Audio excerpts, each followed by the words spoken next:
Welcome to Hollywood Actions. In this video, we are going to dive deep into the heart of old Hollywood and uncover the hidden stories behind one of its most enigmatic leading men, Randolph Scott.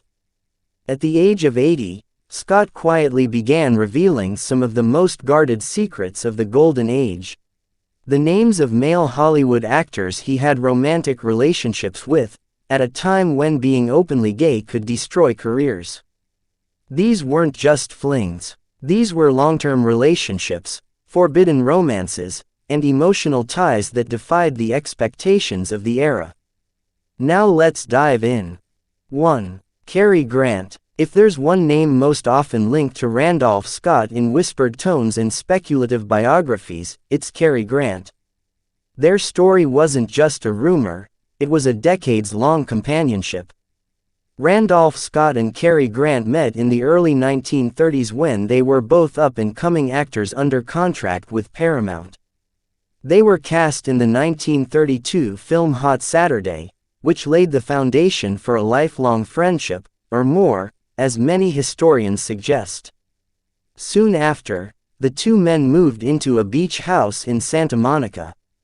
It wasn't just a brief roommate situation. 2. Joel McCrea. Joel McCrea, known for his wholesome Western and romantic comedy roles, had a deeply private personality. He valued his off-screen life far more than the fame that came with his roles. But one lesser-known fact is his close and quiet relationship with Randolph Scott. The two worked together on multiple occasions, including the 1943 film Bombardier. But it was their 1962 collaboration on Ride the High Country that symbolized the depth of their bond. By then, they were both aging stars from a bygone era, playing characters that mirrored their real-life personas. 3. Tyrone Power. Tyrone Power was one of the most dashing matinee idols of the 1940s. But behind the scenes, Power struggled with his demands of studio image making. It was during this inner conflict that he crossed paths with Randolph Scott. Their interactions were infrequent but intense. They met at an industry gathering in the late 1930s, and according to some reports, quickly became confidants. Power, who feared being outed, found Scott's quiet strength reassuring. The two reportedly spent several weekends at a private ranch in Big Bear, away from the eyes of the industry.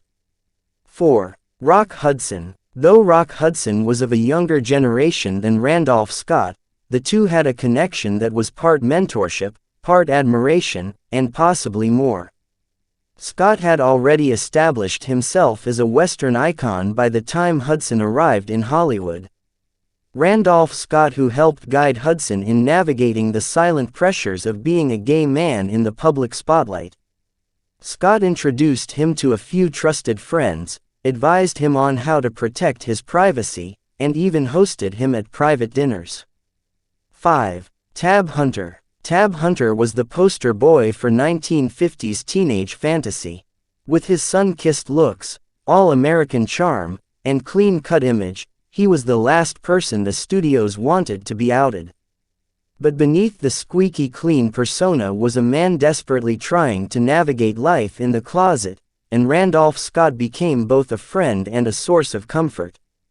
The two met in the late 1950s when Tab was at the height of his fame and Scott was nearing retirement.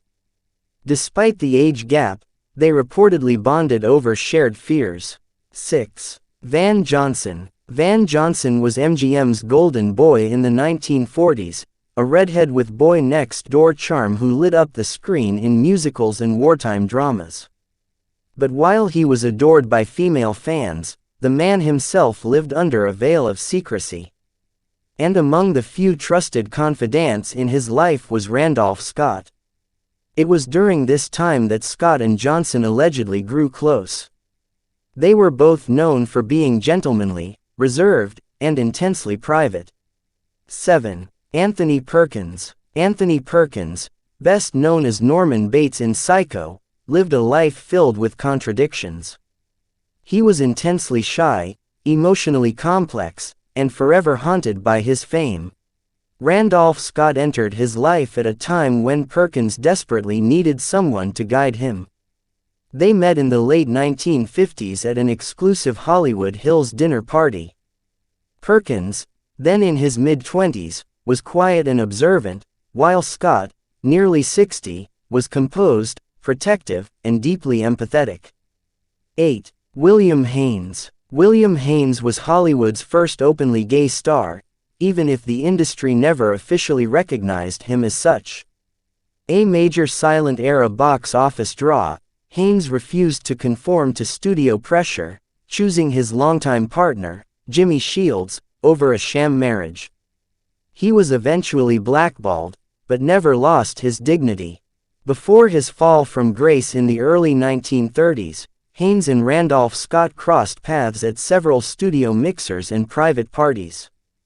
9. Montgomery Clift. Montgomery Clift was one of the most talented and emotionally raw actors of the mid-20th century, a man whose beauty, vulnerability, and tortured inner world made him unforgettable on-screen and deeply complex off-it. Clift and Randolph Scott never worked together publicly, but insiders say they shared a brief, emotionally intense connection in the early 1950s. At the time, Clift was reeling from personal identity struggles and substance abuse, while Scott was entering the quiet phase of his retirement. 10. Farley Granger. Farley Granger was charming, sensitive, and outspoken in ways that startled his peers.